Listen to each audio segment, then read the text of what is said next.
Today, first I want to talk about the operational condition for the anaerobic digester. There are some key factors we need to pay attention to for the digester. Today I will address temperature, pH, hydraulic retention time, solid retention time, toxicants, flow, and mix. First is temperature. I don't know if you, I think maybe you have some information about the different type of digester based on the temperature. We have mesophilic, psychrophilic, thermophilic anaerobic digestion. This division is based on the microbial organism. Some bacteria are here, they prefer moderate temperature, like 100 degree. Some bacteria, they prefer higher temperature. They can have higher activity at like 160 degree. But some bacteria, they prefer low temperature, like 30 degree. So this all based on the bacteria itself. When we create a temperature like 100 degree, the mesophilic bacteria grow fast, so they can compete other bacteria. They will dominate the bacterial community and perform very good performance. To maintain the high performance of a digester, it's very, very important to keep the temperature of a digester keep a constant temperature. We found for mesophilic digester, we typically use 38 centigrade, which is 100 Fahrenheit. At this temperature, the mesophilic bacteria perform the best, produce the maximum biogas, and produce the highest biogas production rate. In most digester, we need to control temperature by putting heat into the digester. Like Van Hack. Usually what we do is we use a heating pipe, use the hot water to heat the digest. In the Van Hack digester, they have different heating zones. So the heat digest for different zones. In the digest, I think when you go to the tour, you'll see the temperature sensor at a different position of a digester. That will moderate the temperature of a digester. When the temperature below 38 degree centigrade, so the pump will pump hot water into the digester to heat the temperature up. When the temperature over like 101 degree Fahrenheit, the pump stops and the temperature will keep for a while. When it drops, it will heat again. So that's the way we control the temperature of the digester. Two quick questions. First, is there anything in the substrates, like sometimes when we're doing more fats, oils, and greases in there that, is there anything that like coats onto the hot water pipes to reduce like the thermal transfer? Is that ever a problem? The different feeds or substrates yeah, inhibiting that? good question. So this brings into the chemistry that happens. They found if we use very hot water to heat the digest, some salts will build up on the pipe because of the temperature difference between the liquid and the pipe. So it's very important to keep, not too high temperature to heat the digest.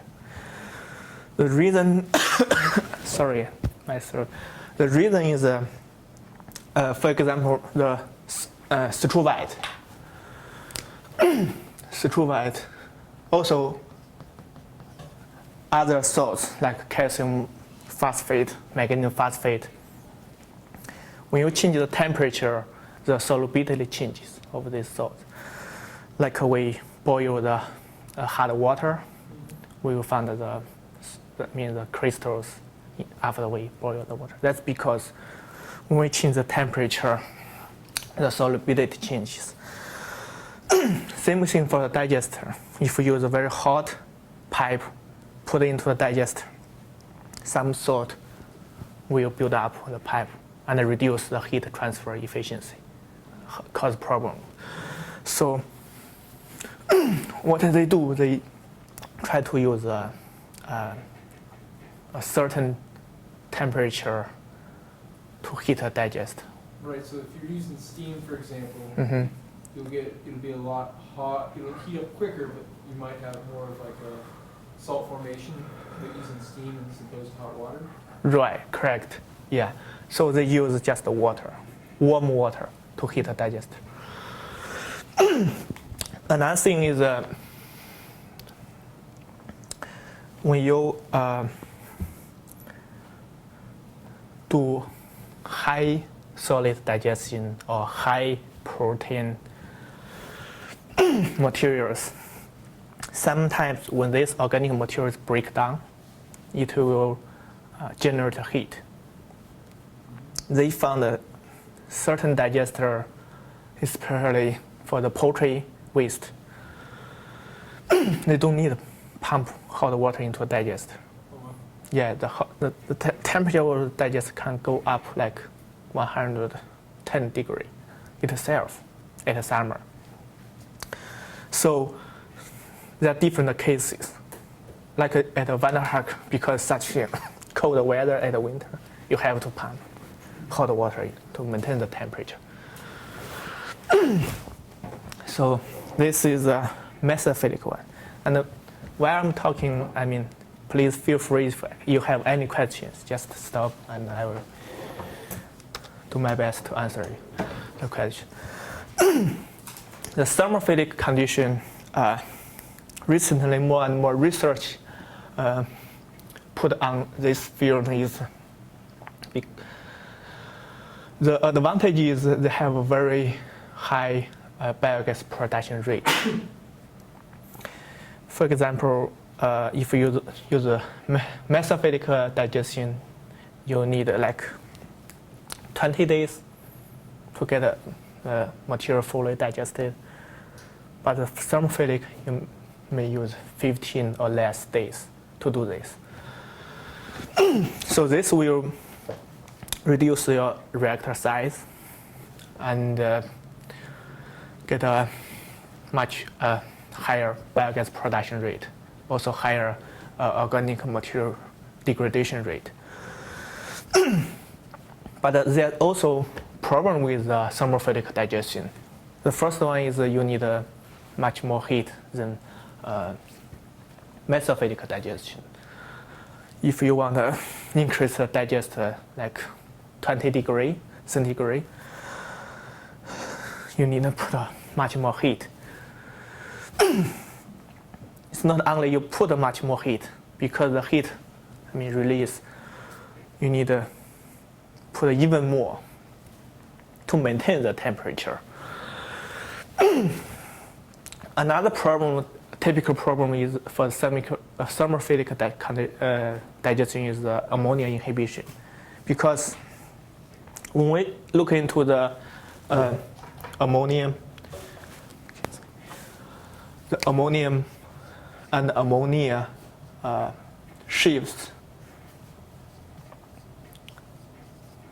pH is one factor and temperature is one factor. When we increase temperature, more ammonium will convert to ammonia. So free ammonia is an inhibitor to the methanogens. So at a thermophilic condition, the digester can handle much lower ammonia concentration compared to mesophilic condition. So this is very important to know why, like a Van der Haak or poultry digester, they use mesophilic digestion. If you convert to thermophilic, especially when you put like food waste and other high protein products, you will get a very high ammonia level. This high level will inhibit the methanogen, reduce your biogas production. So that's so on one hand, there is a higher biogas production rate potential per se, and on the other, you've got this higher ammonia that's inhibiting the biogas. yeah. Is there technologies for like continually stripping out the ammonia or absorbing it or anything, or how do they? I mean, does that high ammonia inhibition actually reduce the biogas rate so that it's not favorable, or is it still high enough that? How bad is the situation? Okay, so if ammonia inhibition happens in the digester, we can do very little to the digester. That's because in the digester pH is not very high. It's difficult to remove the ammonia from the digester. And if this ammonia is generated based on the food waste or manure, it's already in the substrate. Before it's going to digest, it's in organic form. It's a protein and other material. So it's very difficult to remove that because also the high energy, value for that. And in the digester convert to ammonia, you can remove ammonia from the digester. You have to remove after the digestion process. So if the inhibition happens in the digester, there's very little thing you can do. One thing you can do is put some acid into your digester, try to lower the pH. Once you lower the pH, the ammonia will convert to ammonium. Ammonium is less inhibitor effect compared to ammonia, so that can help, but that's add a lot of cost for the running. Yeah. So one thing people usually do is to dilute your influent. A lot more water. Yeah, put water. If you put fresh water, again you build up your cost, right? So people try to use the effluent, separate water from the effluent to recycle and dilute the substrate. Especially for the poultry digester, because the poultry manure has very little water in poultry manure. So, but when you use the effluent, you must make sure there's very little ammonia in the effluent, right? If you put the effluent directly back, you increase the ammonia level actually. So, I will introduce nutrient recovery later, technology based on our research, and work with the industrial partner like Van der Haak. You have seen the process, but I will, try to explain more about the science or technology part. Yeah. Any other questions?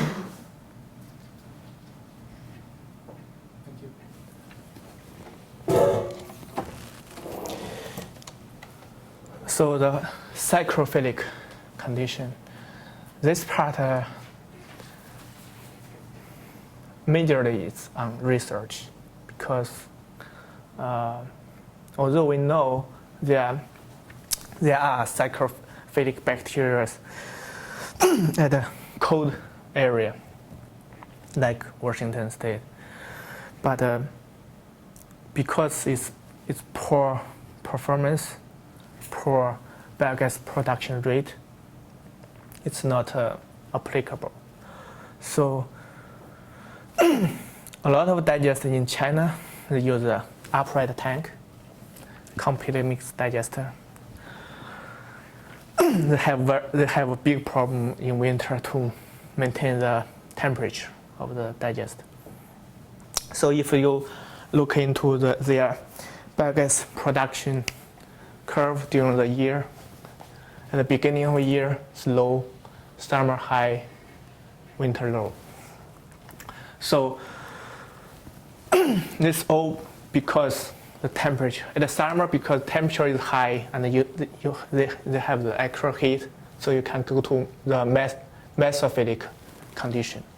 In the winter, they don't have enough heat and they don't have, the budget to get the heat for the digester. So this running in psychrophilic.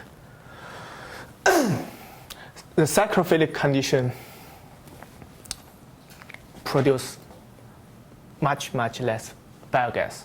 When they use this biogas for electricity generation, they have very low or even no, electricity produced at the winter. So a lot of farmers in China and Russia, they don't believe anaerobic digestion. One of the reasons is the unstable biogas production because of temperature. However, some researchers are doing the research. Okay. So what do they do to maintain that temperature when in the winter? You said they have trouble maintaining that temperature. They tried a lot of ways. In China, they have a lot of coal. So they use coal. Coal is cheap, fuel in China. But still costs too much for them. Then they try to use the solar. But solar is just daytime. You have heat. So they try different ways. They haven't found a practical way to maintain the temperature.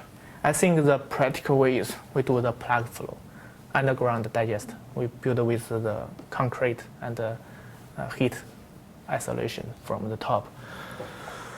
Yeah, I saw that design that you guys came up with for the underground digester with like the greenhouse on top and animals in there. And, Yeah. you guys had an opportunity to try and put one of those and build one of those? Cool idea. Yeah, I think we are trying to convince Chinese government and the dairy farm to build the plug flow digester. I think that's, for now, it's the only way they can maintain the temperature. If you build the fully underground, I think that's also possible to save land, and you can grow crops on top of it. But still, there's some, not a big risk, but biogas, right? It's explosion or risks for the farmers. So we think about that. Also, we even think about grow algae on top of digester. Yeah.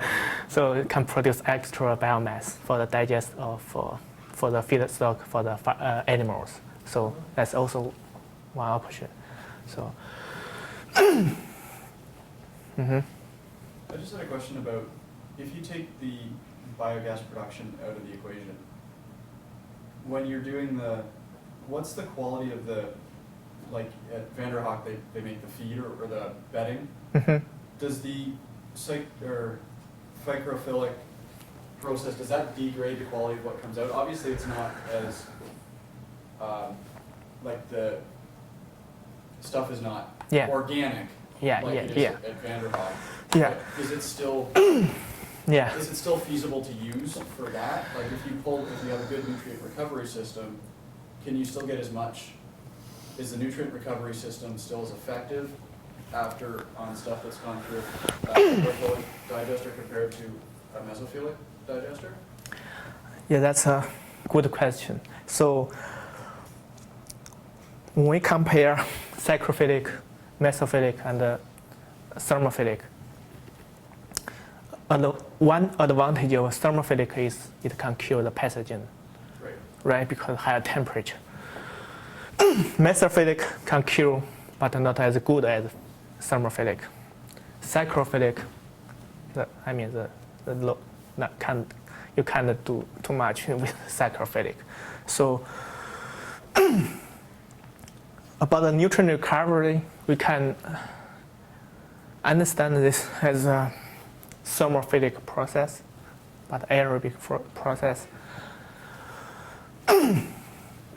But during our nutrient recovery, we only have like return time of like 1 day. We can guarantee for thermophilic effluent, we can get a class A fiber after nutrient recovery, but we have never tested psychrophilic effluent. It may or may not get that level. But psychrophilic digestion is not used much for the industrial use, but for like house digester, a lot of digesters in China they use psychrophilic. Not psychrophilic, they just don't have any heat to do. So they have poor performance in China. And during the winter, some digesters can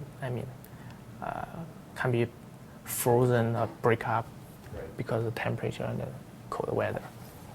So, is there? It seems like the psychrophilic.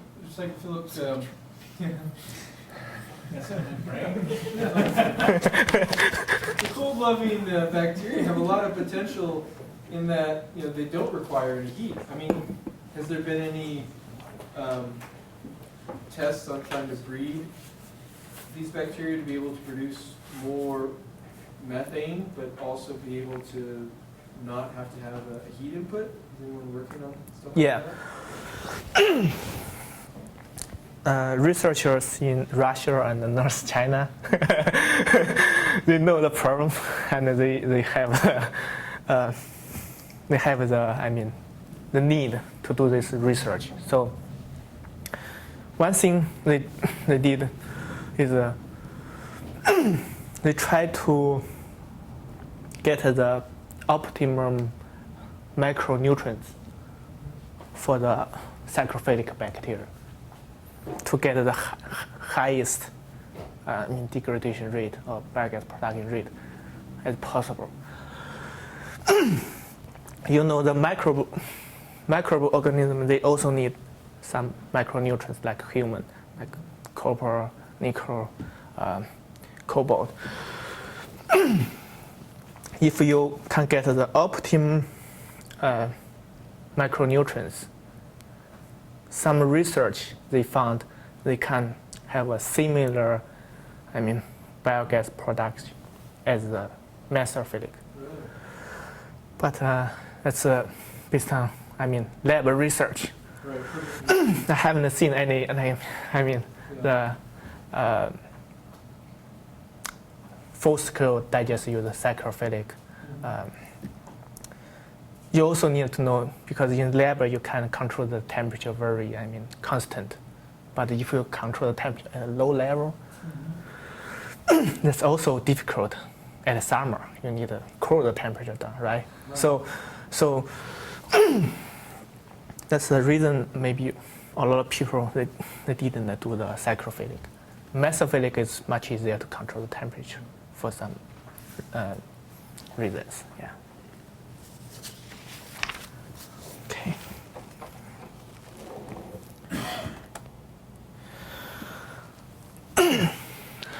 pH is another important factor. So I think Craig may have already have told the process for animal digestion, right? The degradation process a little bit like the acid. First is the acid forming bacteria try to break down the big molecules to small molecules, fatty acids. These kind of bacteria, they prefer a lower pH around 6. That's why a lot of commercial digesters they do a 2-stage. First is use acid-forming bacteria to produce as much as possible the fatty acid. Second phase is use methanogen to eat this fatty acid to produce methane. Excuse me. But if you even 2-stage or 1-stage, there's a problem because of this. When you feed the digester too high organic loading, like too much food waste, the acid-forming bacteria is very robust to the pH, so they keep producing fatty acids. But when the pH goes down, the methanogen is very sensitive to the pH, so it can be inhibited by the VFA and pH. Once methanogen is inhibited, there's no bacteria can eat the VFA, the fatty acids. But the acid-forming bacteria is still active, so they still keep producing acid. So the situation keeps worse and worse, and finally the digester can be failed. No biogas produced. So it's very important to control the VFA and the pH of the digester.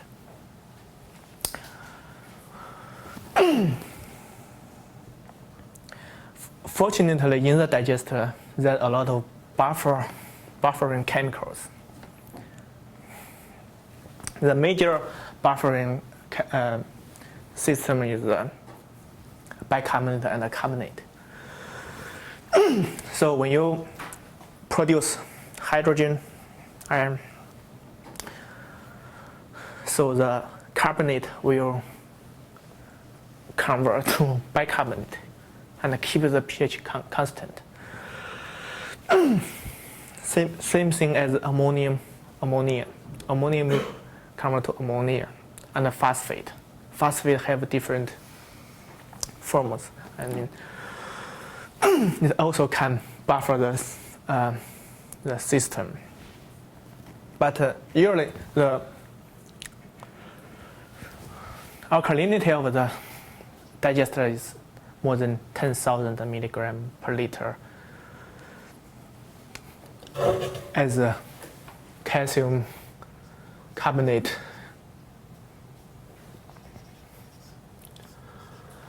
Usually 10,000 to 20,000. This is a very strong buffer, high alkalinity. However, still some farmers or operators, they don't know how much they can put into a digester. They bring trucks of food waste, just dump into a digester. Sometimes the VFA, the concentration too high, the organic concentration. So the VFA builds up very fast in 2 days, and the whole digester soiled. So failed. Then you need to put a new bacteria in the digest, start the restart of the digest. That's very time consuming for the digest. So it's very important to control the organic material you put. If you have a lot of substrate, one way to solve the problem is you put more recirculation. Because when the take the plug flow as the example.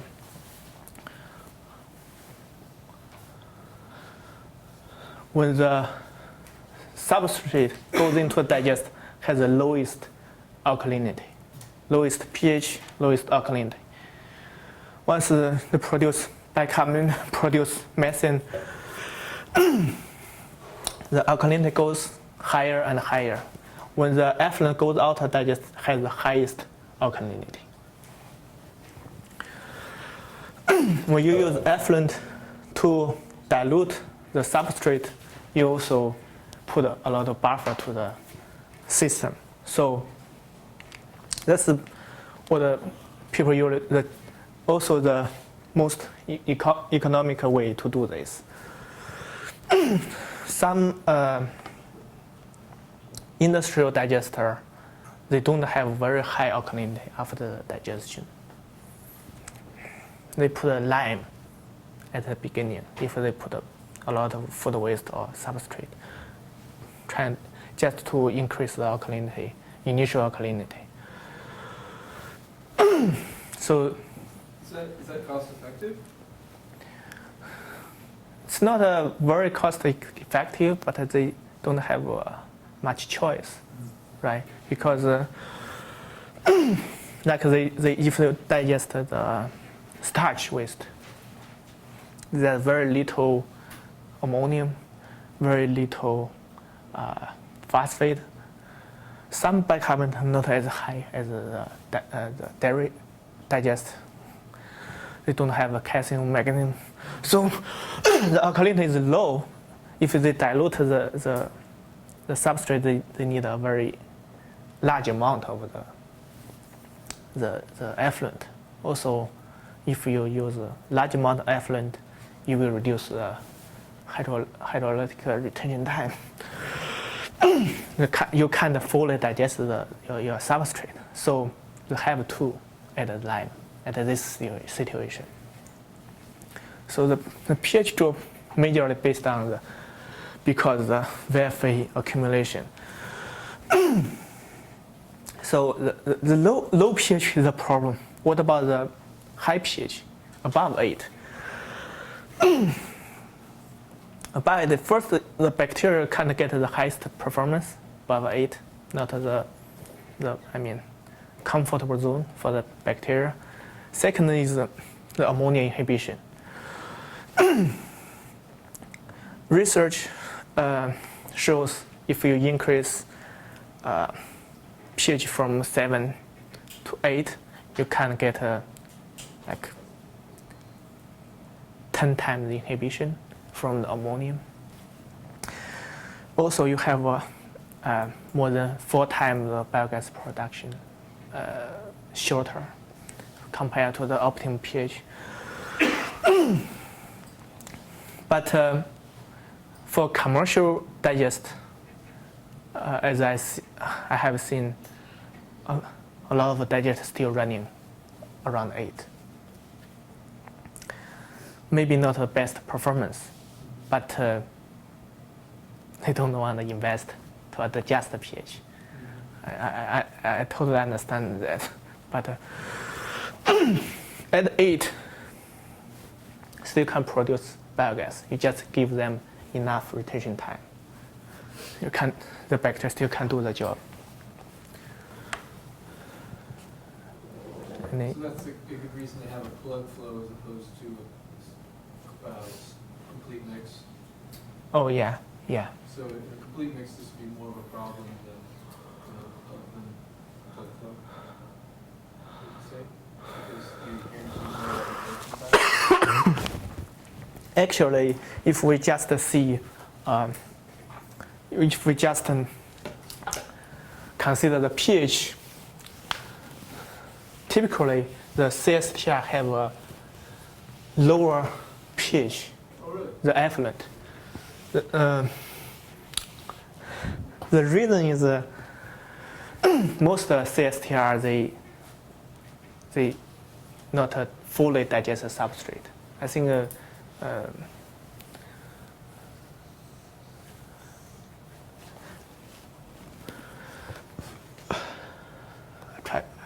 try to explain this. For the CSTR complete mix, substrate goes in, complete mix, but a small portion of the substrate will come out right away. this influent usually have a high VFA level. When it comes out, usually the VFA is higher than the plug flow. Yeah. So it's not fully digested. That's all because of the design. For the plug flow, you have a very high VFA, but the VFA goes reduce smaller, smaller, smaller. Because it's plug flow, there's no mixing between these two sides. So VFA typically will consume, I mean, not 100%, but above 95% of VFA consumed. But for the CSTR, if you want a 95 VFA reduction, you need a very large size. If you increase the size, you need to do more mixing and energy. So I think that's the advantage of plug flow compared to CSTR.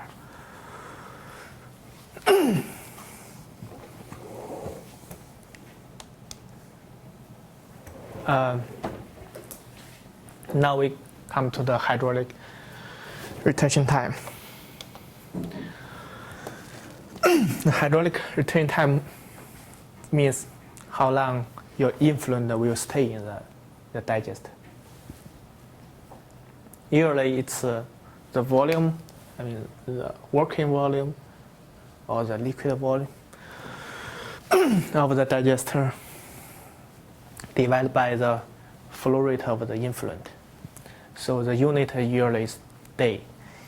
Some digesters, if it's the substrate very easily to digest, they use hours.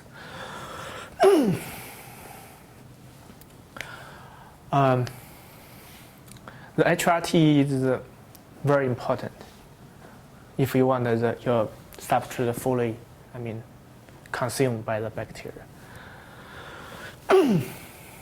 Different substrates, they have different preferred HRT.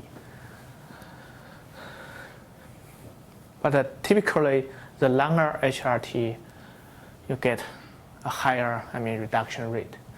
But when you increase the HRT, you need to increase the reactor volume. When you increase the volume, increase the construction cost and the land usage. So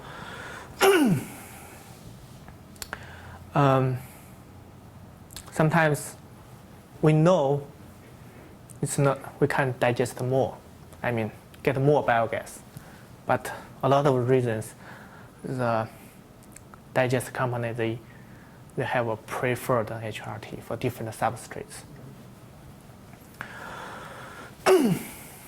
There's also a lot of digesters that have problem with HRT because when they design the digester, like they have a certain volume of influent, like 2,000 gallons per day. But when the digest build up and running, when they make biogas, make profit, they want to produce more biogas,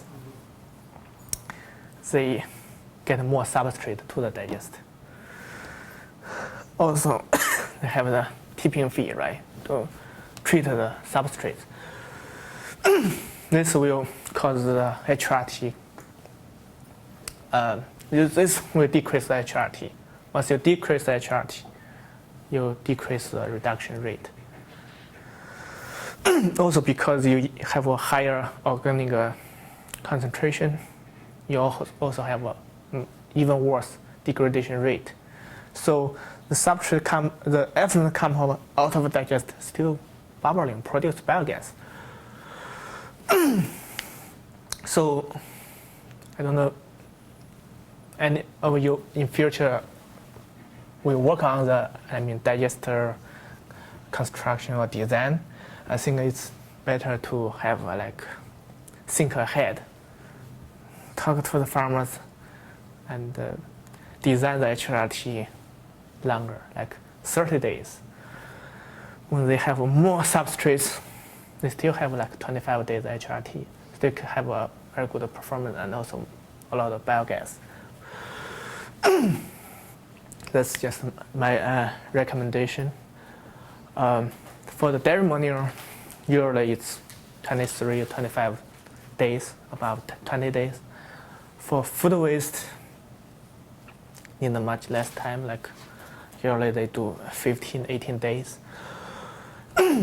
For chicken manure and swine manure, they usually do longer because more substrates and a lot of, for the chicken manure, it has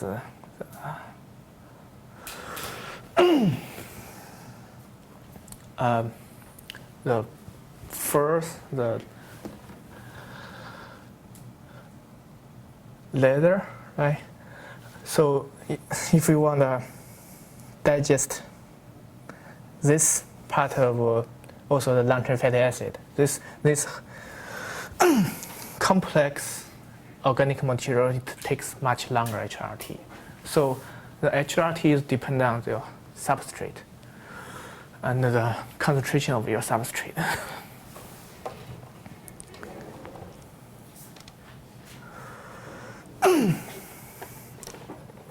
The solid retention time. The solid retention time are mostly used in aerobic process like municipal wastewater treatment plant.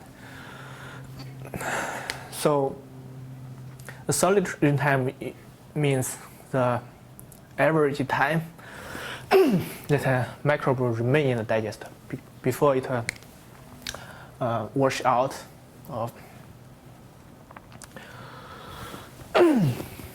come out with the effluent.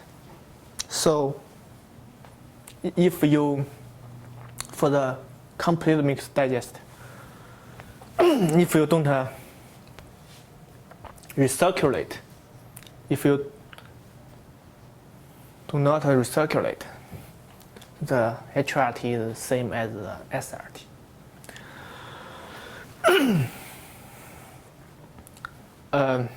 But if you recirculate a portion with the effluent or the solid part, the SRT is longer because the bacteria, portion of the bacteria go back into the digest. So it takes another HRT to come out. There are different types of digesters. CSTR, plug flow. For plug flow, if we no recirculation, we still consider the SRT is the same as the HRT. But there's a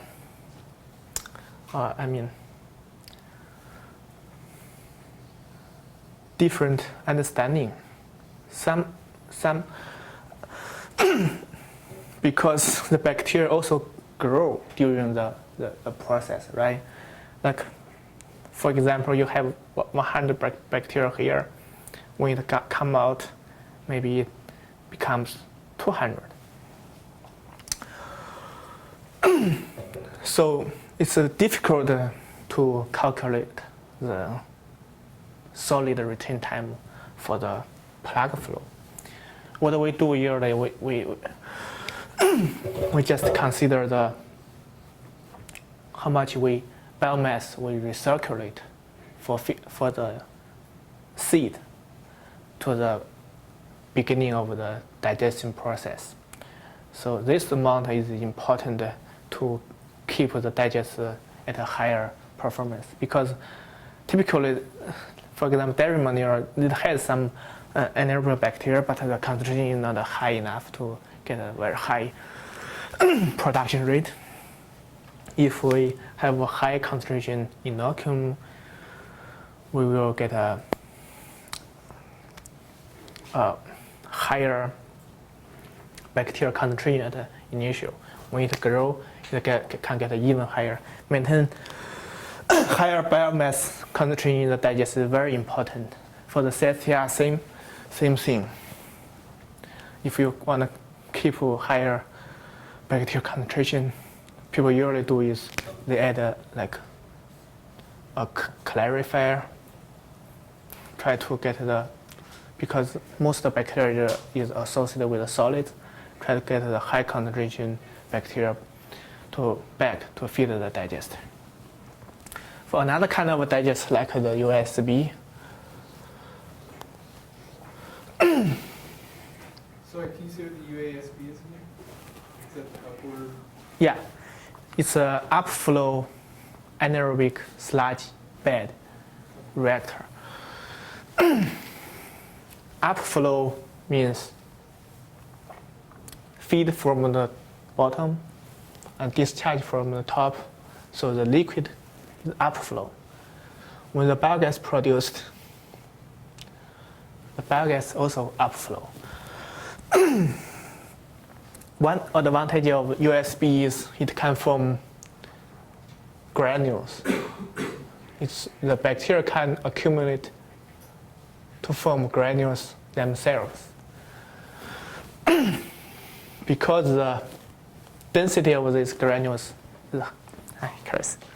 is higher than water, typically it will fall to the bottom of the digester.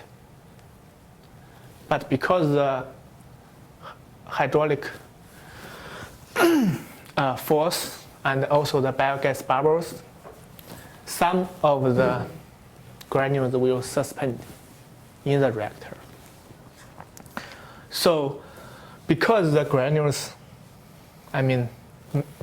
maintained in this reactor, the reactor itself, the SRT, is much higher than HRT. So only the suspended bacteria will flow out. And most of the bacteria in granule form will keep in the digester. So different digesters have different calculation for the SRT. Another thing is ASBR. I don't know if you ever know ASBR. The ASBR, it's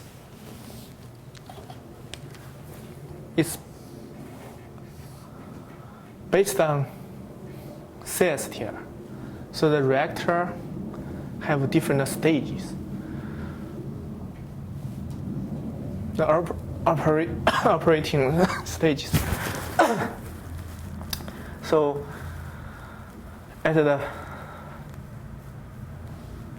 feeding stage, we feed the digest with a substrate influent.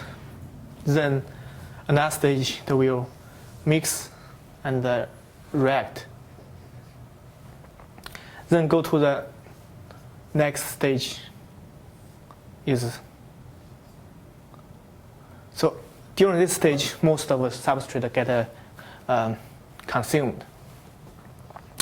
The next stage is settling. So feeding is the first,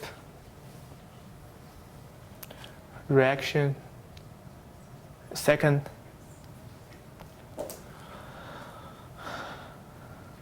settling third,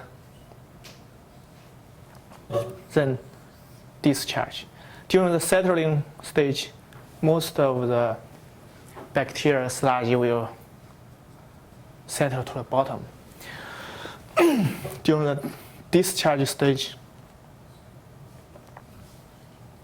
actually, for the CSTR discharge, much lower. So this portion of the liquid will be discharged. When it starts feeding, it's a level about here, yeah. So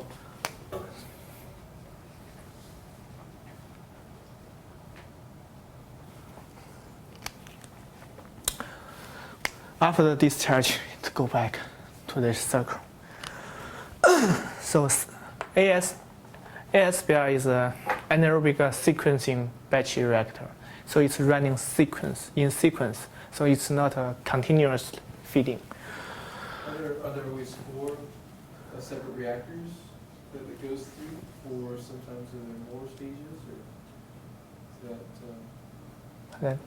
Is it done in four tanks, or is it all done in one? In one reactor. Oh, okay. In one Those are reactor. just all different stages.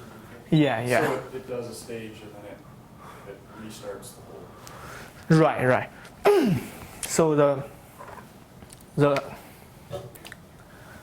advantage of this process is to maintain most of the bacteria in the digester. CSTR just flush out, right? It's completely mixed.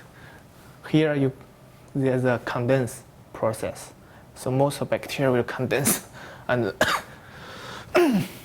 only the liquid and some suspended bacteria will be discharged.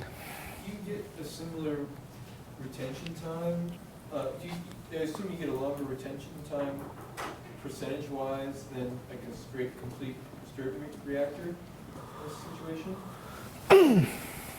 Or does it still fall prey to the same issues as the complete stirred? It looks like by going through the different stages, everything kind of has, I assume all the substrate has to move through Right, each of the right. And then you can just go circuit the whole thing and just go right out. Right, because it can maintain a higher, microbial population here, concentration, it has a higher, biogas production rate, and it needs a shorter retention time compared to a CSTR. Okay. Yeah. What does that one stand for again? ASBR?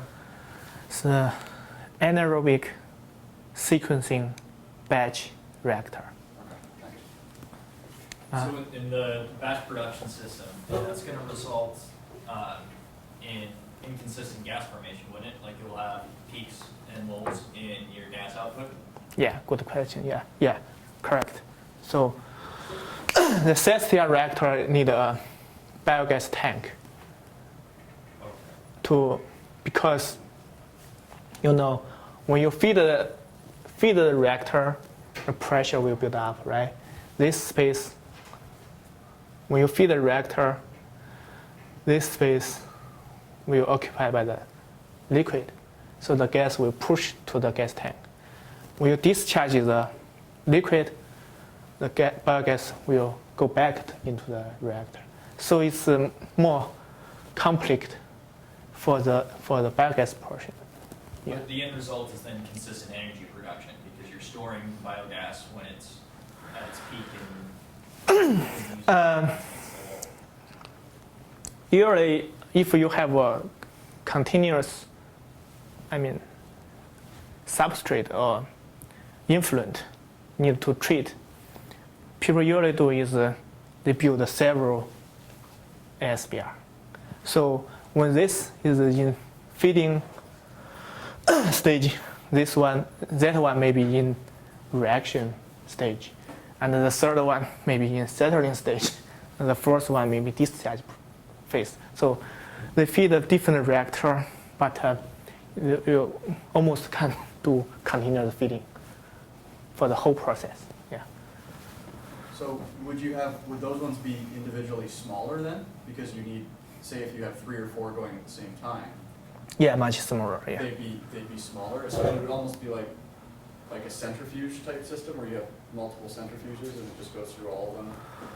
And It's much bigger than centrifuge. When Yeah, I say it's much smaller. Also, it's mostly it's upright tank, right? Tall tank, so it can save space. Also, because the shorter HRT, higher performance compared to CSTR. Usually, they only need a smaller reactor size, even at the OARP. so even smaller size. But if you build several reactors, still maybe the cost is larger than one reactor, and the process is, complicated to operate. You need, labor to do this, right? It can run time control, but still some maintenance. For example, when the bacteria grows more and more, you have, excess sludge. You need to discharge some of the bacteria out of the digester. Otherwise, the bacteria will go out with the effluent. So you have a high COD effluent. But if you discharge this part of your bacteria here, you still can keep the effluent have a lower COD and good removal. Yeah. Sorry, it's anaerobic sequencing. Are there many of those commercial Batch. use? Right. Pardon? I said, are there many anaerobic sequencing batch reactors in use commercially?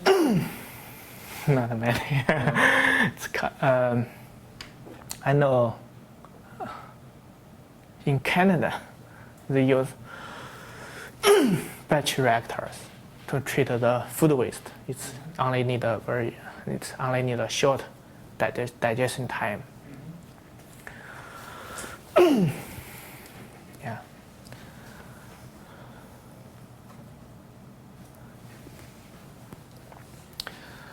For the biogas part, also if you install several digesters, they can balance the pressure, because when this pressure goes up, that reactor may be discharged, so pressure goes down. So keep the pressure more stable if you operate several STR together.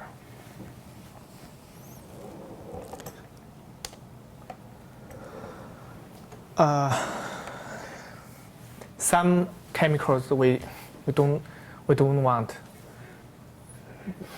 the concentration too high in the digester. At least several, major problems to the digester. First one is still the volatile fatty acids. We do need volatile fatty acids to feed methanogen, to produce methane, but we don't want the concentration too high, which will inhibit the methanogen and cause the failure of the whole digestion process. The welfare analysis is very important to the digester. You need to make sure the welfare is not too high. The reason we do welfare analysis instead of pH is still the because the buffering capacity of the effluent, the digester liquid, sometimes the welfare build up, but the pH didn't drop. So if you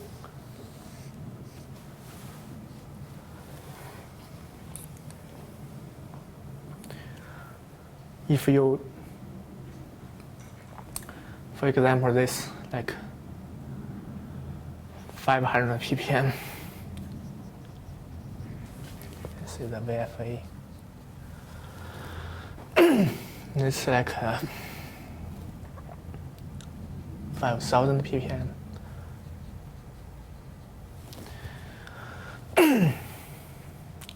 Usually the effluent, the VFA in the effluent keeps a very low level, like 200, 300 ppm. At a certain, position of digester, if we track the VFA concentration, normally it's very constant. But if sometimes you feed too much, like food waste or industrial waste, which contains inhibitors or produce much more VFA, we can see the VFA accumulation by time. But if we use another curve, same spot, if we do pH, if this pH is 7.5, for example, 7, 6, 5, you will notice pH is constant.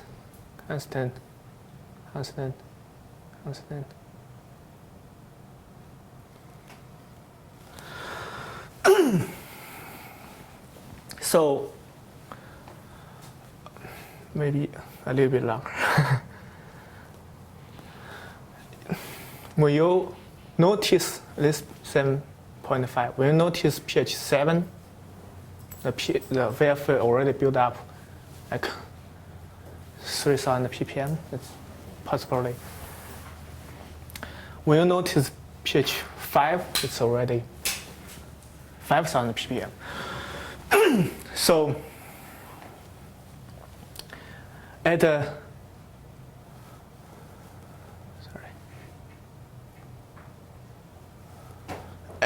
3,000 ppm, for example, you still can do something to, put more effluent, to remove the inhibition by dilution. But you don't know, because you see the pH 7 still is good, right? 6.5 still is good. You notice the pH really drop yearly, it's already, too late for you to do anything to do the process. So monitoring VFA is very important. The method to test the VFA is titration or gas chromatography. For this one, I think most digesters don't want to spend money, or they don't have the, train the person to do this. Titration's pretty easy. Yeah. Titration is very easy and cheap way, and not too time consuming, just like half an hour you can get the results. So most of the digesters use titration to test the VFA. Do the operators of like the Angar digesters, do they run a titration often on the digestate, or? I'm not sure. We I don't. talk about it, but it would be an easy thing to add in. Sometimes, if the reactor running very stable and the feedstock is very stable, you don't need to worry about the VFA. But sometimes the operator or the owner of a digester, they don't know what the farmer put to the digester. Right. Sometimes they don't tell them they put a lot of food waste. So the miscommunication always the main problem for the failure of the digester. So another thing is metals. Metals, we have heavy metals and light metals. The bacteria and archaea, they are very sensitive to the heavy metals, like the human. Like the copper, if over 10 ppm, the reactor, you will notice the difference. If you over like 50 ppm, maybe the bacteria will be fully inhibited. So it's very important to know the heavy metals in the influent. So if there's a new substrate comes in, they want to put it into the digester. First, you need to know if there's any heavy metals or other inhibitor. To do this, you have to send out to outside the lab. Use gas chromatography or mass chromatography to do this. You can usually it's not accurate to use a titration or other methods. Easy method. But also we need to know these heavy metals very essential to the activity of the microorganism. So you need them, but you need to keep the level to a certain level. Do you mainly do that through dilution as well?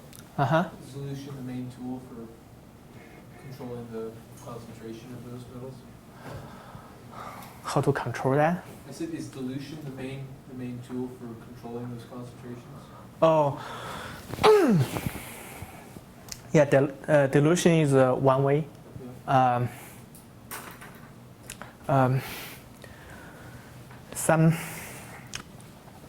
Take copper as an example. People find that it's very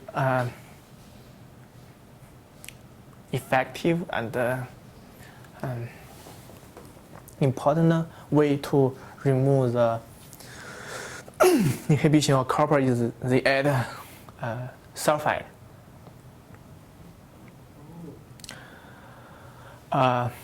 You can add sodium sulfide, potassium sulfide. So the sulfide will react with most of the heavy metals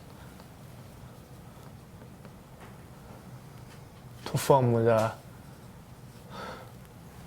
insoluble sulfide salts. So the copper sulfide will set to the bottom, and all of research, have proved the major inhibitory effect is from the ionic copper or other heavy metals. So if you can settle that, you remove the inhibition. Fortunately, like the dairy manure, a lot of substrate that have protein contains sulfur. Some industrial waste, they have sulfate. In anaerobic condition, sulfate will convert to sulfide. This sulfide can react with the copper. So if you have a very complex substrate, sometimes it's also a good thing. You have a lot of sulfate to deal with these heavy metals. So the heavy metals, usually it's in milligram level, like 10 milligram will cause the effect. But for the lighter metals, usually it's in 1,000 milligram level, 1,000 ppm. Like the aluminum, over 1,000 ppm, it will cause problem to the bacteria. We notice some wastewater treatment plant, they use aluminum to as a coagulant to remove the extra sludge, active sludge. They dose a lot of aluminum to try to remove the solids and remove the phosphor, which can cause problem for the animal digestion. People found over 1,000 ppm, the biogas production will drop to half. So it's very also important to know the light metal concentrations in the influent. For the calcium and the magnesium, usually it will combine with the phosphate, carbonate will settle down. So most time we don't worry about that. And the potassium, sodium, it's very soluble, and almost no iron can combine with them to settle them. But unfortunately, most of our influent don't have too high level of sodium. Dairy manure has a high level potassium, but still not at a level to inhibit. Very significant inhibit the digestive process. What kind of parts per million are you talking about in the light metals? Uh-huh. How high of a concentration on the light metals do you have to have before it starts inhibiting the process? For the aluminum, it's 1,000 ppm. Yeah. For the potassium, it's over 10,000 ppm. For the sodium, also usually over 10,000 ppm, you will notice the problem. Significantly inhibit. For the calcium and magnesium, they all more than 20,000 ppm. So it's not a problem for our process.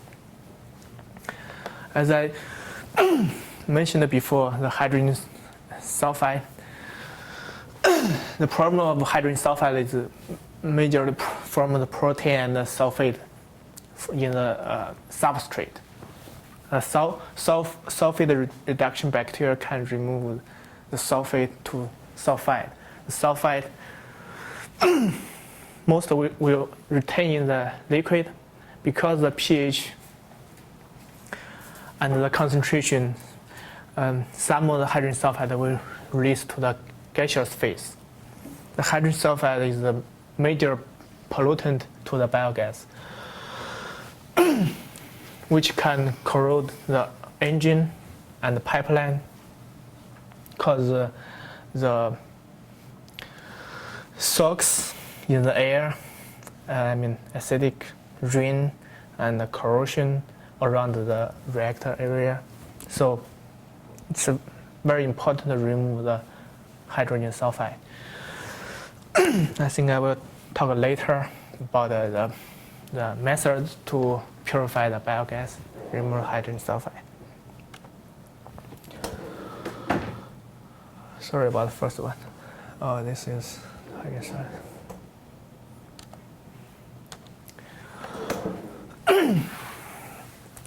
Another major problem is the ammonia.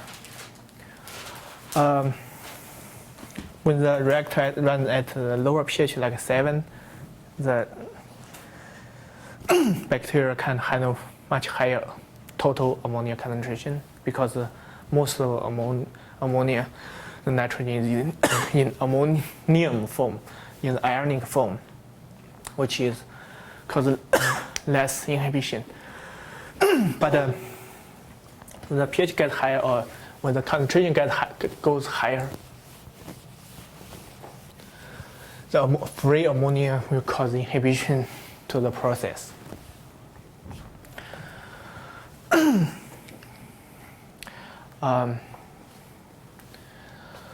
The inhibition, we notice the curve was ammonia and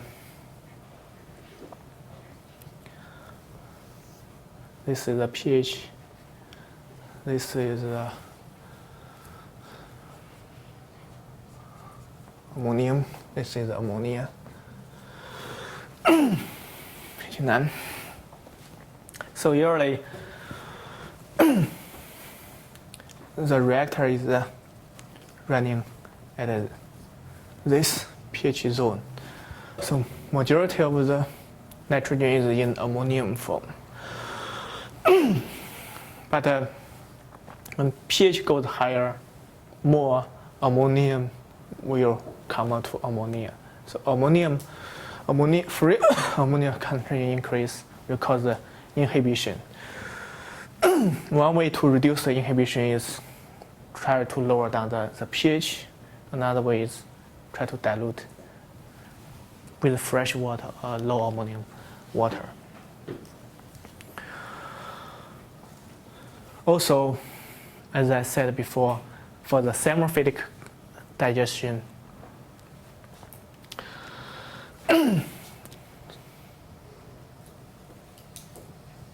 it's like this process. So the free ammonia concentration is higher. This is some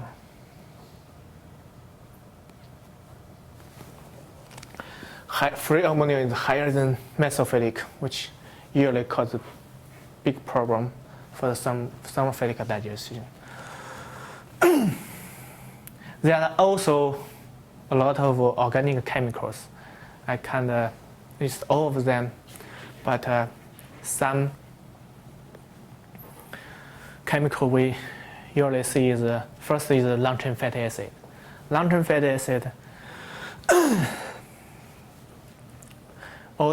usually comes with the lipid from the plant cells, the fat, grease from like the ice cream or the cheese waste.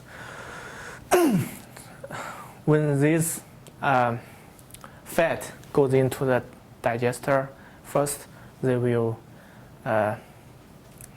be hydrolyzed into different parts.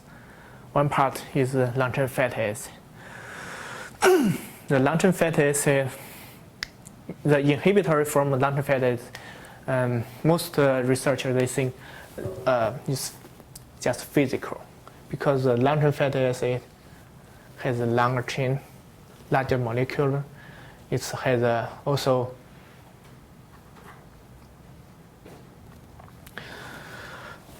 has a polar end. When the bacteria is here, this end will bind with the bacteria and squirrel the bacteria to stop the bacteria to reach the outside substrate. So no food for the bacteria, so no biogas production for the bacteria, which can cause problem to the digest. One way to remove long-chain fatty acid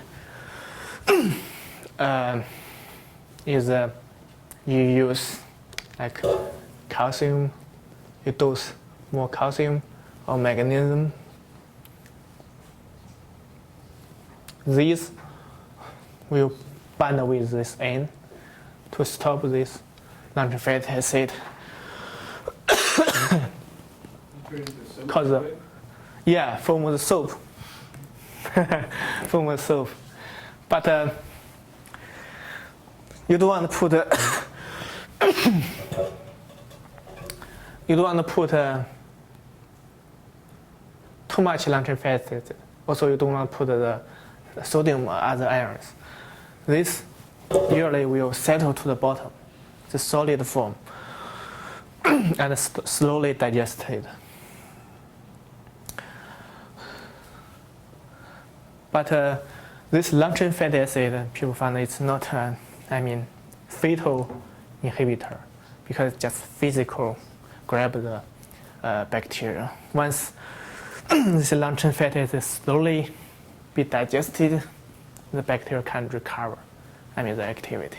So when you're treating with soap, are the bacteria able to deal with the soap more, or is it just because of the soap shape that they don't form those balls on it and get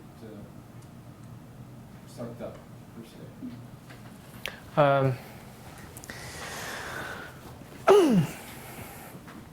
I think it's the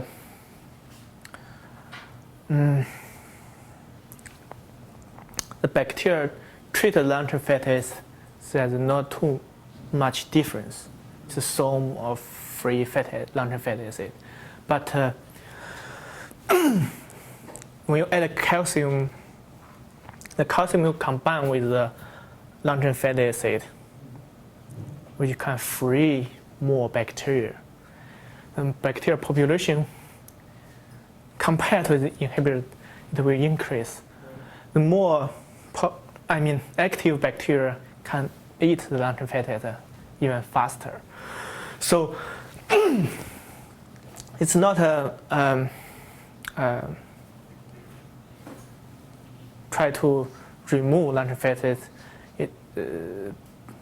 It's just physically release long-chain fatty acid from the bacteria. Yeah. It just isolates it. Yeah. Sort of Yeah. Isolate from the bacteria, and the bacteria can access other nutrients. Also, some bacteria can access the long-chain fatty acid. So, if methanogen can remove the other nutrients much faster, we will leave the long-chain fatty acid to certain type of bacteria to hydrolyze and break down. What type of digester is better for long-chain fatty acids? The cooler ones, the warmer ones, or the hot ones? The hot ones, Hot ones? yeah, higher efficiency. Oh, yeah, well, also, cooler ones are more likely for it to like Slowly, develop yeah. stuff, and the hot ones are the same. Right. Also, the cooler one, we put the grease in. It's not in the liquid. It will, float at the top, so no bacteria can access that. So that's the problem for the psychrophilic digestion. Even mesophilic, because the foam, if not good mixing, because the grease is lighter, it will accumulate in the top of the digest. Yeah, we see that on the digestate that comes out, solid stuff. It's greasier, shinier, and greasier Oh, yeah. than the ones that are taken in the Yeah, fats. yeah. So if you also long-chain fatty acid need much longer time to break down Right. slowly. Carbon by carbon. So you need a longer retention time. If you don't have enough retention time, the effluent come out, you still can feel like the soup, Yeah. the feeling. Yeah. Any other question? So, what is it that you're combining with the fatty acids to release the bacteria? What was the chemical?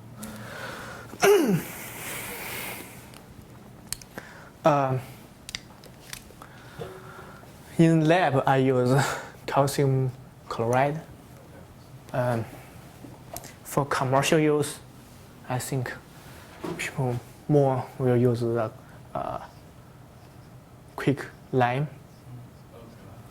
Yeah, it's maybe cheaper. You might get an added benefit there that there's just bringing adjusting the pH as well. Oh yeah. At the Got two birds with one right. stone. At the beginning, you can adjust the pH. Yeah. Thank you. Okay. No. Another inhibitor is the phenols, which is from the industrial waste.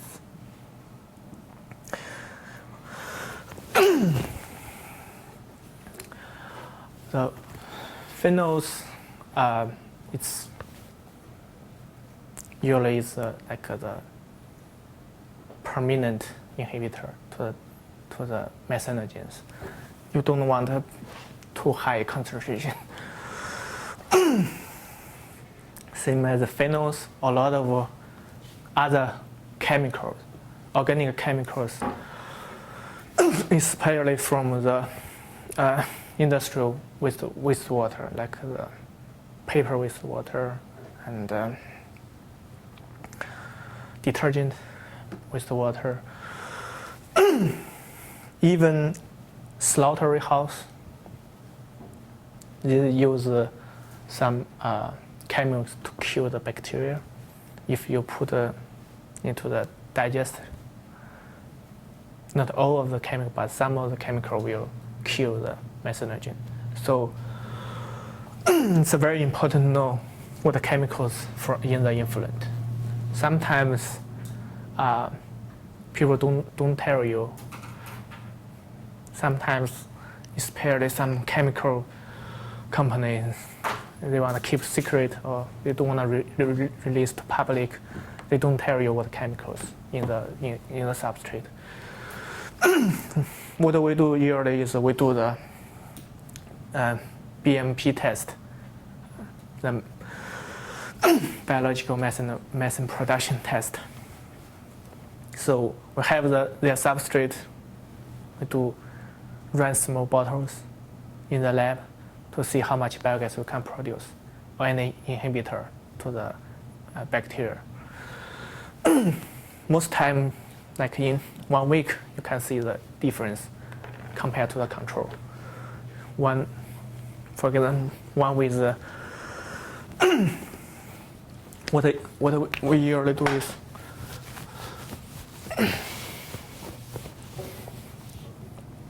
put several bottles incubator in the incubate water bath. One with effluent, AD effluent as the control. One maybe we add effluent. So you're taking effluent from the actual digester? Yeah, actual digester. Right. So they'll say a bottle of their effluent Yeah. plus the new product they want to. Yeah, one is effluent with, for example, dairy manure. Just make sure this effluent produces biogas. One bottle with AD effluent, dairy manure, and your substrate.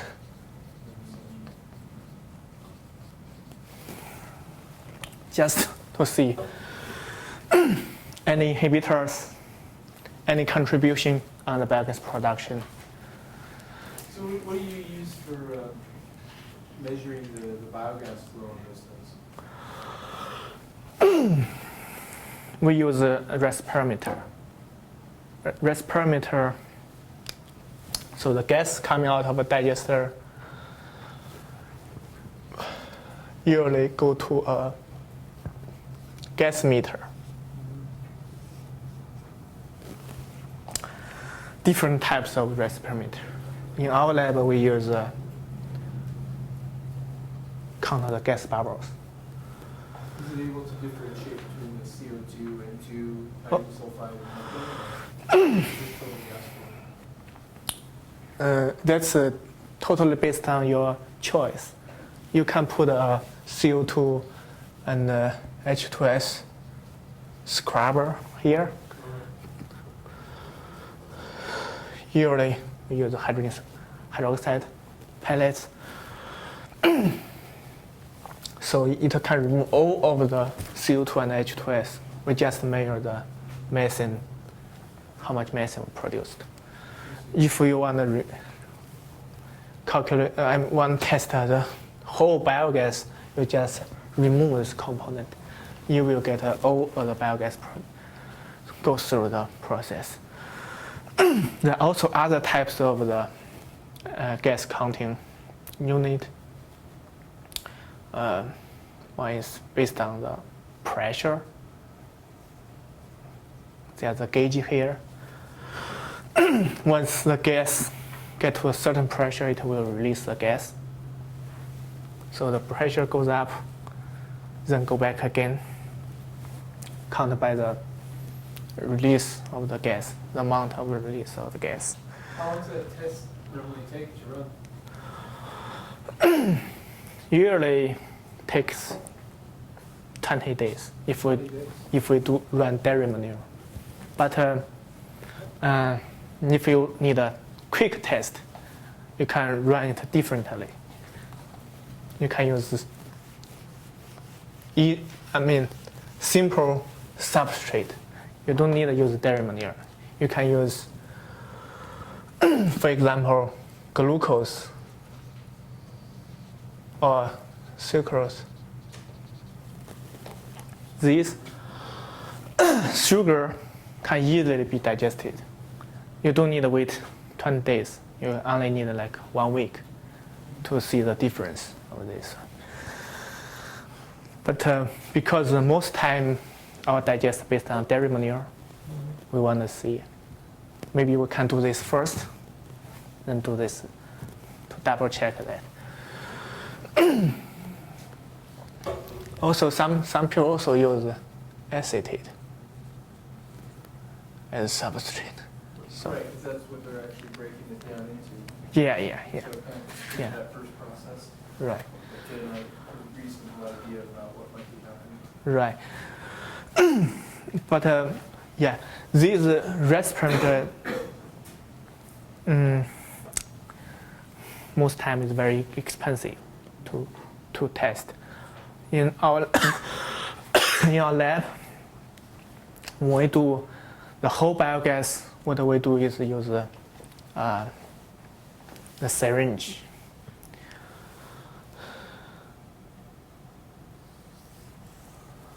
This is the bottle. When it produce biogas, pressure builds up. If we put a syringe,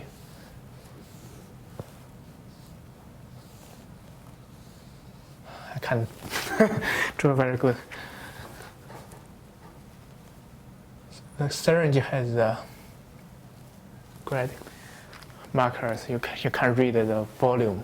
So typically what we do is we test like every day or every other day. Before test, we mix the bottle, try to release some of the dissolved gas, then put a needle in, test how much biogas produced in this 1 day or 2 days. This is a simple and accurate way to do this. Sometimes if you have a huge syringe and it weighs a lot, you don't want the pressure affect your calculation. What you can do is you can bend the needle so the syringe can go this way.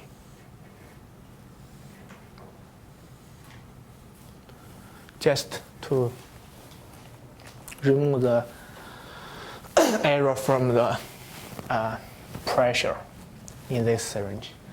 And this is it's atmosphere pressure, so it's more accurate. But if your test, you don't need to test every day. You don't need to know how much biogas produced every day. You just need to know how much biogas produced. I mean, like every 5 days or 3 or 5 days, or the final biogas production. What you can do is, here is the bottle, the reactor. You can connect to a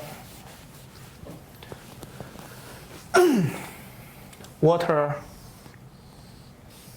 cylinder. So this cylinder is filled with water.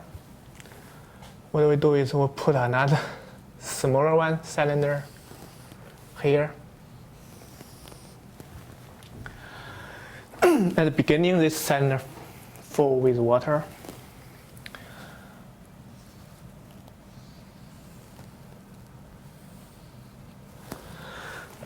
As the biogas producing, the biogas go into the cylinder. So this cylinder goes up once the pressure builds up. So eventually you will get the whole biogas production captured in this cylinder. we call this water replacement. So you replace the cylinder with biogas from water. So before you test, you can mark the volume of the cylinder, or it's already have the markers, so you can read the final biogas production. But it's very important to test the whole process, the whole unit. There's the gas should be gas tight. Otherwise, you will not collect any biogas. Same thing for all the tests. Before you put any substrate or seed in the bottle, it's better to test the gas tight. What we usually do is we close this process, for example, here. Try to inject some nitrogen or compressed air to build a certain pressure. Put it for several hours to see the pressure drop or not. If it drops, we need to check where the gas leaks. For this one, I think it's easier. You can, at the beginning, you just fill with air. Just put it into this cylinder and remember the volume, and then come back next day to see it dropped or not. If it dropped, you're not gas tight.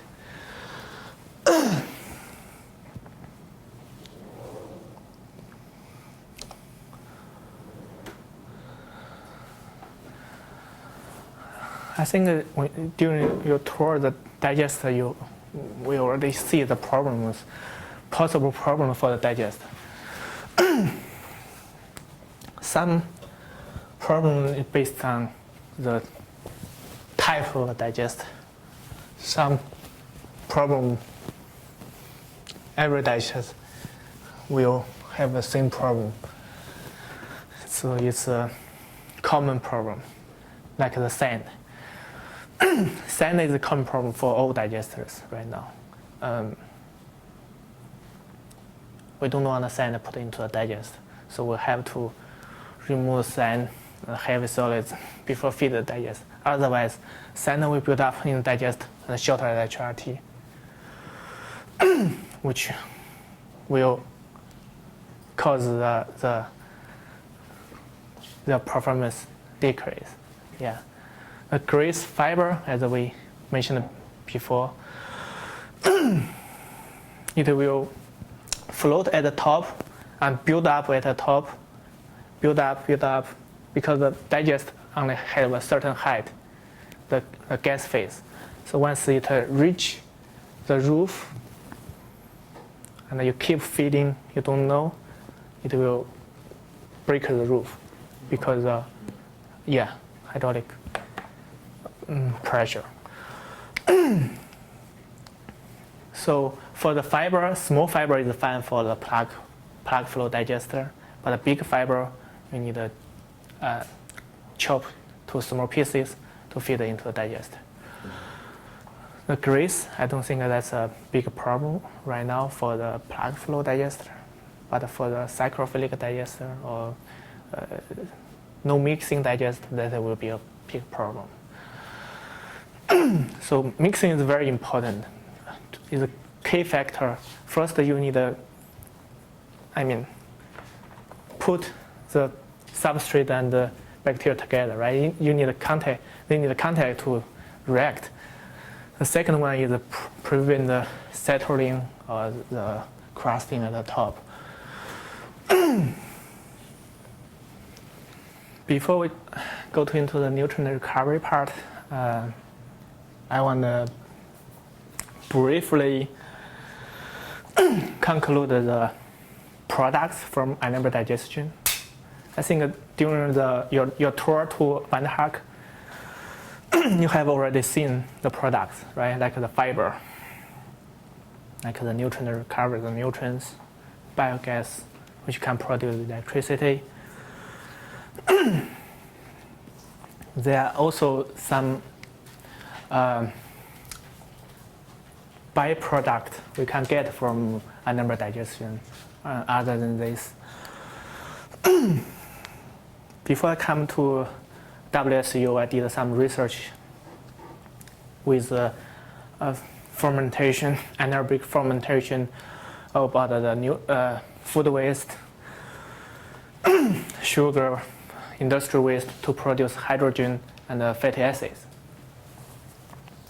So we know anaerobic digestion process will have 2 or 3 steps. Usually we see 3 steps. First, the hydrolysis, then forming the acid, then forming the methane.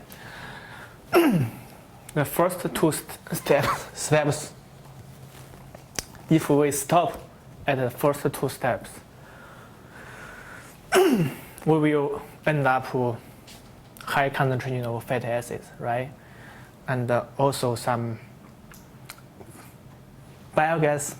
It's another type of biogas. It's hydrogen and CO2. So a lot of researchers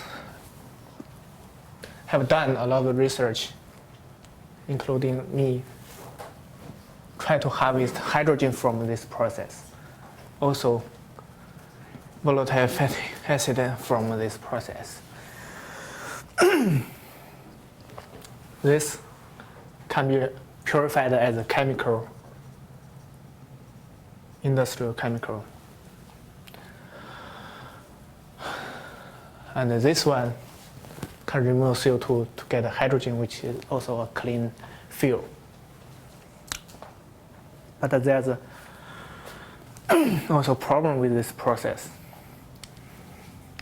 First is most time we need a very low pH.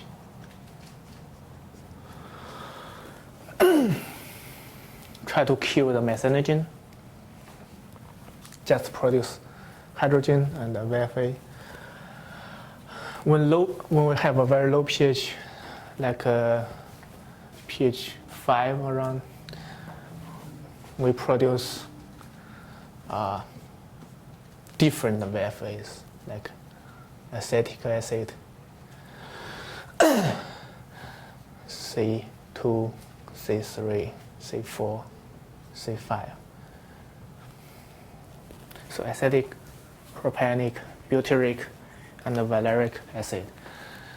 It's a mixture, so it's too costly to separate and purify the product.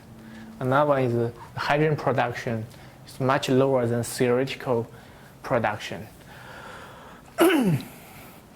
So up to now, this process is not, commercial. People only use this as the first stage of animal digestion. So it's for the product, it's still not a commercial applicable. Another product from biogas is the CNG, as we seen at Windhoek, some research in West Washington University. They have done some. There are different technology to purify the biogas. We know the biogas, it contains, for example, 55% methane, 55 to 65% typically, and 35 to 45% CO2, and trace H2S, and other nitrogen, other trace gas. Hydrogen sulfide, most cases we have about like 2000 ppm, lower than 2000 ppm. But for some high solid digest, poultry or a lot of food waste that can go up to 8,000 ppm. That's a problem, not only to the digester, also to the engine. So to purify the biogas, first step we did is remove H2S yearly. There are different technologies. Most people use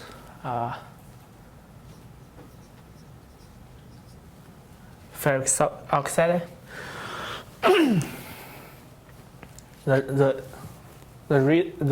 reaction is this will form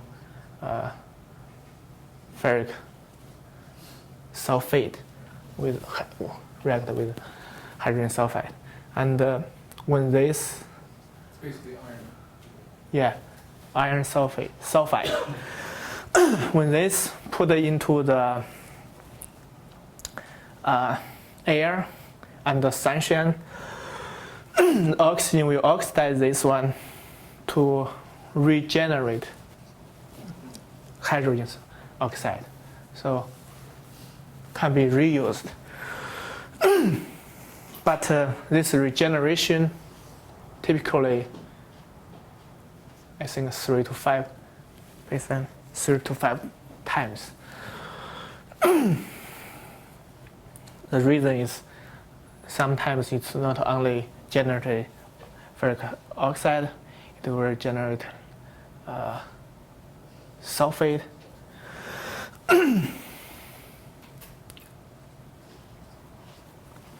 Or other products. So by time, and sometimes it will form big piles, so reduce the performance. So unfortunately, we can reuse it 3 to 5 times to purchase new chemical to do this whole process. This is simple and can last. Sometimes this scrubber can last half a year for some small, digester, home digesters. So it's well applied. But it also costs. Researchers like Memorial and Craig, we in WSU we try to use biochar to remove the hydrogen sulfide. The biochar is from the fiber. After the digester, we do the pyrolysis, heat like 500 degree under nitrogen gas, no oxygen, so it forms biochar. Biochar can remove the H2S from our study. What quality of biochar are you able to get from the dairy fiber? Well, it's a very good material because the fiber is fine, right? Fine fiber. Small particles, we can produce very small biochars. Yeah, this char can remove phosphate from the liquid and can go to the field as a nutrient source and soil additives. Do you Also, have any idea of how much phosphorus the biochar is able to remove? Any measured amount? from our lab study, we can remove 80%. So 80%? yeah, yeah, The published report that I read said 32%. 32. Yeah. This we did some modification to this biochar. Did you activate it or? It's a surface modification. one graduate student did this. I don't have too much information, but after the modification, it can have a much higher performance. Biochar for H2S, partially physical absorption, but also it has a chemical reaction based on our study. So it can form sulfur, elemental sulfur from the H2S. That's very good for the, use as fertilizer to put the sulfur back to the soil. This part, I want to go fast. Also, other technology which industrial use, one is the membrane.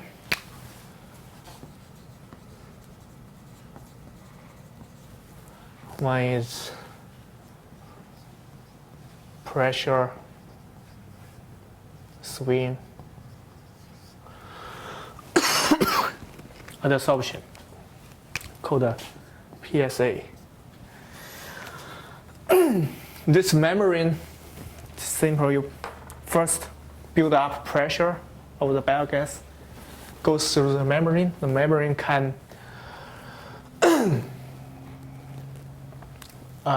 separate methane and CO2 because CO2 molecule is bigger. So CO2 will be stopped at this side of membrane and the methane can pass through. So that's the membrane method. But the one shortcoming of membrane is because of technology limitation, membrane has more methane loss. So typically they will lose 10% of methane if we use the membrane. The pressure swing is based on the physical adsorption. When we build the pressure on the biogas, we have adsorption material like active carbon. One component of the biogas will stay in the material longer, like the active carbon. So when we release the pressure, one biogas will come out first. So we control the pressure to separate the methane and the CO2. These two, there are some commercial application in the world.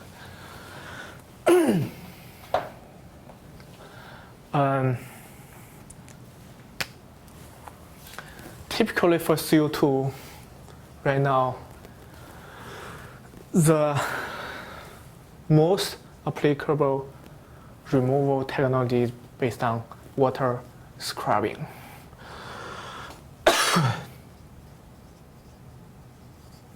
We know CO2 has a higher solubility in water compared to methane. When we build up, increase pressure, it has an even higher, much higher solubility compared to methane. So what the people do is we compress the biogas. Sorry, I usually go from the bottom. Compress the biogas, goes through the water. CO2 will dissolve in the water, methane will come out. So when the methane come out, it's almost pure methane, about 98% methane. this liquid high CO2 concentration go to another chamber to release the pressure. So CO2 will release. The liquid will compress to reuse in this reactor again. This process is environmental friendly, no chemicals usage, just you need just electricity, just power. But it's really power consuming because you need to build up more than 100 psi typically to get this process working. Also, they found H2S usually is a problem for this, so they need to remove H2S ahead before remove CO2. So add another cost here.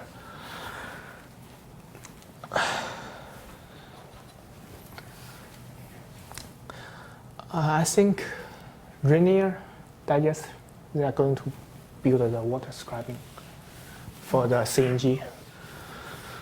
So their model is then to sell the gas on the electricity?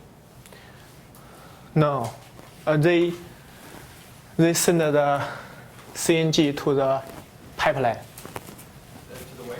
Oh, to the pipeline. Pipeline. I think that's the plan.